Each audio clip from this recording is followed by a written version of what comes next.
कल इसका अभ्यास प्रश्न कुछ रह गया था, बस उसी को बताना है।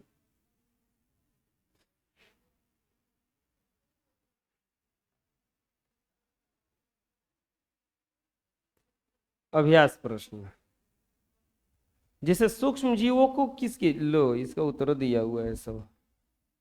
सूक्ष्म जीवों को किसकी सहायता से देखा जाएगा? किसकी सहायता से? ऐसे नहीं दिखते हैं ये लोग, सूक्ष्मदर्शी के द्वारा दिखते हैं। किसके द्वारा दिखते हैं? तो इसका पहला का उत्तर हो जाएगा सूक्ष्मदर्शी। नीले हरे शैवाल वायु से नाइट्रोजन का क्या करते हैं? स्थिरीकरण करते हैं, जिससे मिट्टी की उर्वरता में वृद्धि हो जाती है। अल्कोहल का उत्पादन यीस्ट नामक सूक्ष्म जीव के सहायता से किया जाता है। और हैजा किसके द्वारा होता है? जीवाणु के द्वारा होता है। हैजा किसके द्वारा होता है? यीस्ट का उपयोग निम्नलिखित में किसके उपोत्पाद, अभी तुरंत पढ़े हैं, एल्कोहल निम्नलिखित में से कौन सा प्रतिजैविक है? स्ट्रेप्टोमाइसिन, सोडियम बाइकार्बोनेट, एल्कोहल ये सब नहीं है। मलेरिया परजीवी का वाहक है मादा एनफ्लीज मच्छर। ध्यान देना, ऑब्जेक्टिव कई बार आया है, 10th क्लास में भी है कि मलेरिया किसके द्वारा होता है? नर मच्छर के काटने द्वारा कि मादा के काटने द्वारा? मादा काटती है तो होता है मलेरिया। संचरणीय रोगों का सबसे मुख्य कारक क्या है? घरेलू मक्खी। देखो घरेलू मक्खी क्या करती है कि उड़ उड़ के चारों तरफ घूमती रहती है, घाव पे बैठेगी, इन्होंने जाएगी और उड़ के कहीं चली जाएगी। तो ये घरेलू मक्खी जो है सबसे ज्यादा रोग का कारक है। ब्रेड अथवा इडली का मुख्य कारक क्या है? ईस्ट कोशिकाओं की वृद्धि। चीनी को एल्कोहल में परिवर्तित करने का प्रक्रम कहलाता है मोल्डिंग, नहीं कीड़वन कहलाता है। क्या कहलाता है? कीड़वन। मिलान करना है तो जीवाणु जो है किसका कारक है? हैजा। राइबोजियम का जीवाणु नाइट्रोजन स्थिरीकरण। लैक्टोबैसिलस किस में पाया जाता है? लैक्टोबैसिलस पाया जाता है दूध से दही जमाने में। इसके बाद में ईस्ट, ब्रेड की बेकिंग, जो ब्रेड वगैरह बनता है ना, इसमें कौन काम करता है? ईस्ट काम करता है। इसके बाद में प्रोटोजोआ क्या करता है? मलेरिया का कारक है। एक विषाणु क्या है? एड्स का कारक। एड्स नामक एक रोग होता है, उसका कारक कौन होता है? विषाणु। कौन होता है? विषाणु। क्या सूक्ष्म जीवों को हम बिना यंत्र की सहायता से देख सकते हैं? नहीं, कभी भी नहीं। सूक्ष्म जीवों को अगर देखना होगा तो हमें सूक्ष्मदर्शी या आवर्धक लेंस के द्वारा ही देखा जा सकता है। सूक्ष्म जीवों को पूछा जाएगा कि डायरेक्ट दिख जाएगा? नहीं दिखेगा। अगर डायरेक्ट वो दिख जाएगा तो आप कुछ भी खा नहीं पाओगे। दूध पीने जाओगे, खदा खदा पिलुआ दिखेगा उसमें, खाने से पहले उल्टी आ जाएगा। बात समझ में आ रहा है? सूक्ष्म जीवों के कौन कौन सा वर्ग है? 4 गो वर्ग था, शुरू में पढ़ाए थे हम, सबसे शुरू में एकदम पढ़ाए थे हम। ये सब सूक्ष्म जीवों का कौ गो वर्ग था? 4 गो। देखो क्या था? जीवाणु, कवक, प्रोटोजोआ और शैवाल। शुरू में ये सब समझा दिए हैं, पूरा हम चैप्टर समझा के तब क्वेश्चन आंसर करा रहे हैं। तो सूक्ष्म जीवों का कौ गो वर्ग है? 4 गो। जीवाणु, कवक, प्रोटोजोआ, शैवाल। जीवाणु का उदाहरण जैसे हो जाएगा स्पाइरल जीवाणु, छड़नुमा जीवाणु। कवक का उदाहरण हो जाएगा एस्परजिलस, पेनिसिलिन। प्रोटोजोआ का उदाहरण हो जाएगा अमीबा, पैरामीशियम। शैवाल का उदाहरण हो जाएगा क्लेडोमोनास, स्पाइरोगोरा, हाँ स्पाइरोगाइरा। वायुमंडलीय नाइट्रोजन का मिट्टी में स्थिरीकरण करने वाले सूक्ष्म जीवों का नाम लिखिए। मतलब कि जो नाइट्रोजन का स्थिरीकरण करता है, स्थिरीकरण का मतलब रोकता है, खराब नहीं होने देता, उसका नाम क्या है? तो राइबोजियम जीवाणु मिट्टी में उपस्थित जीवाणु को नीले हरे शैवाल वायुमंडलीय नाइट्रोजन का स्थिरीकरण मिट्टी में कर सकते हैं। तो मतलब क्या है ना, जैसे कि जो नाइट्रोजन का स्थिरीकरण करने वाला जीवाणु कौन है? तो राइबोजियम। कौन सा जीवाणु है? राइबोजियम। यहां भी देखिए आया था नाइट्रोजन का स्थिरीकरण, तो कौन सा जीवाणु कर रहा था उसको? राइबोजियम कर रहा था। कौन सा कर रहा था? राइबोजियम। कौन सा जीवाणु कर रहा था? राइबोजियम। हमारे जीवन में उपयोगी सूक्ष्म जीवों के बारे में 10 पंक्तियां लिखी है। हम लोगों के जीवन में जो उपयोगी सूक्ष्म जीव है कौन कौन है, उसके बारे में 10 को पंक्ति लिखना है।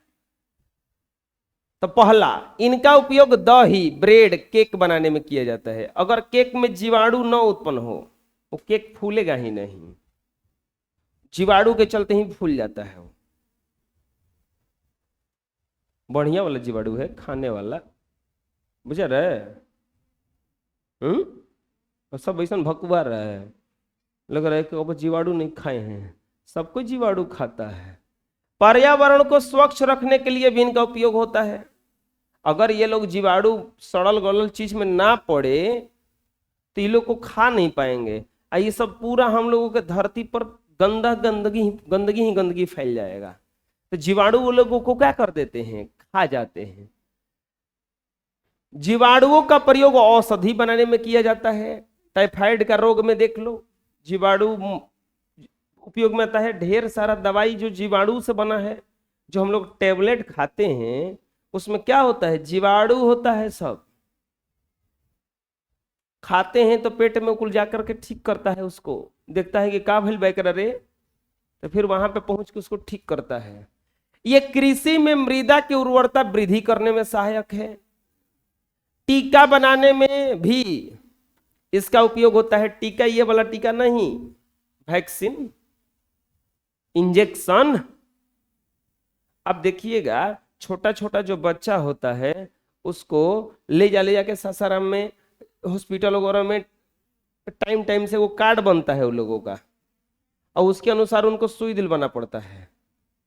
वो क्या है? टीकाकरण है। आप टीका दिलवा के आइएगा ना, सुई दिलवा के, उसको बुखार लग जाएगा, और तबीयत खराब हो जाएगा, लेकिन फिर भी दिलवाना पड़ता है। तो क्या करता है? अंदर में रोग को से लड़ने वाला बैक्टीरिया उत्पन्न करता है सब। और रोग, अगर लड़का को, छोटा बच्चा को अगर कोनो रोग पकड़ेगा तो पहले ही से बैठल है तलवार लेके, ओकर के काट कूट के क्या कर देता है? वो लोग खत्म कर देता है। अचार, पनीर आदि खाद्य पदार्थों को उत्पादन में सहायक होता है। पनीर बनता है ना, पनीर, उसमें भी देखे होंगे पनीर को फाड़ने के लिए थोड़ा सा छेना का पानी डालना पड़ता है, तब जाके पनीर वो फटता है। तो अब सोचो, उसमें भी जीवाणु है। ये पौधों को रोगों से बचाने के लिए उपयोगी है। ये जंतुओं को बीमारी से बचाने में उपयोगी होता है। कुत्ता उत्ता को कभी घाव होगा ना, वो लोग दवाई ना खाएगा, अगर वो लोग का जीभ वहां पे पहुंच जाएगा तो कुतवा क्या करता है? अपने घौवा को चाटता है। तो उन लोगों की जीभिया से ऐसा कुछ निकलता है कि उन लोगों को रोग पर का जीवाणु को खत्म कर देता है, तो बीमारी खत्म, मर जाता है जीवाणु इसका वहां। किण्वन अथवा फर्मेंटेशन में सहायक है। एल्कोहल, शराब, एसिटिक एसिड बनाने में भी ये सहायक होता है। बहुत सारा काम है इसका। कहाँ कहाँ तो देख लो, दही ब्रेड बनाने में, पर्यावरण को स्वच्छ रखने में, जीवाणुओं का प्रयोग औषधि बनाने में, कृषि में मृदा की उर्वरता बढ़ाने में, टीका बनाने में, अचार, पनीर वगैरह के उत्पादन में, रोगों से बचाने के लिए, जंतुओं को बीमारी से बचाने के लिए, किण्वन और फर्मेंटेशन में, एल्कोहल, शराब और एसिटिक एसिड बनाने में। हानि कौन कौन सा है? ये तो हम लोग फायदा देखे जीवाणु से। सूक्ष्म जीवों द्वारा होने वाली हानियों का विवरण करें।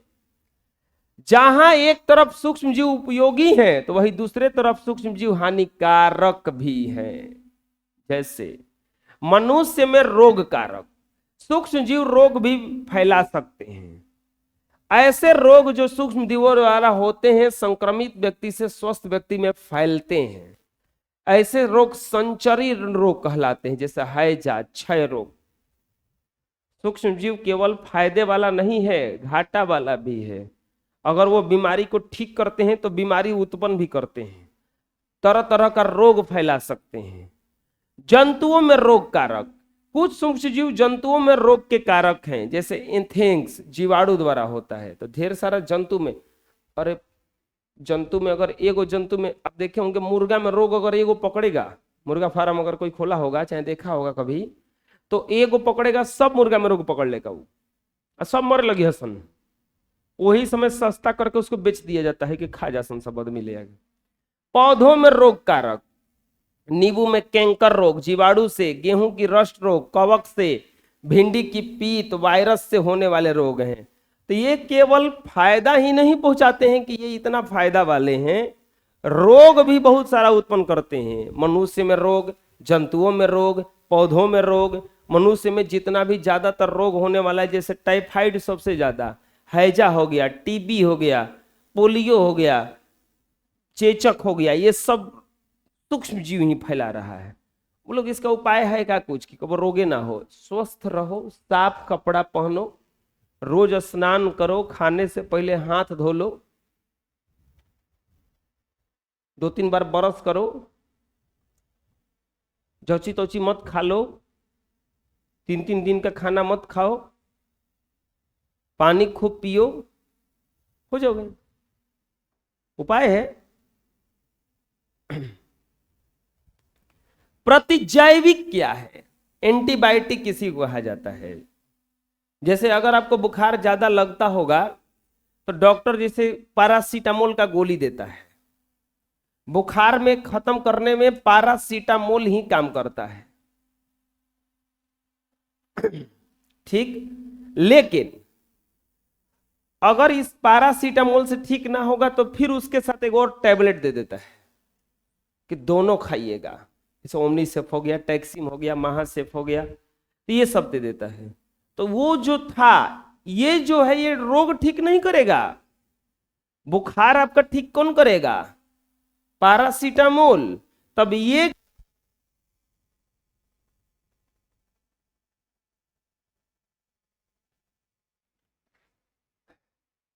अरे आप लोग चाहे कोई भी अगर दवाई जो, हाँ अब ये जो टैबलेट दिया गया है ये वाला, ये काहे लिए दिया गया है? तो ये प्रतिजैविक है, एंटीबायोटिक है।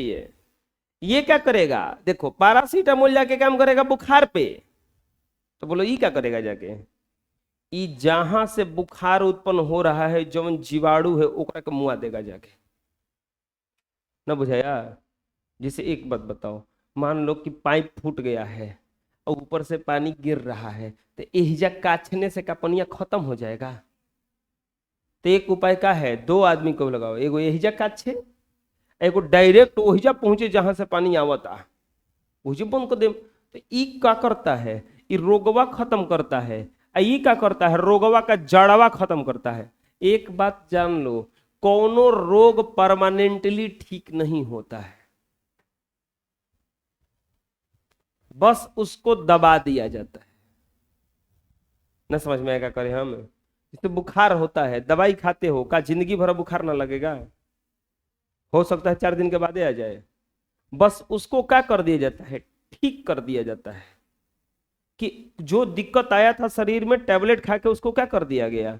ठीक कर दिया गया। फिर वो होगा, पक्का है होगा। बात समझ में क्या करें हम? तो वो चीज होता है। तो प्रतिजैविक क्या है? तो प्रतिजैविक वो दवाएं हैं जो बीमारी फैलाने वाले जीवाणुओं को क्या कर देती है? मार देती है।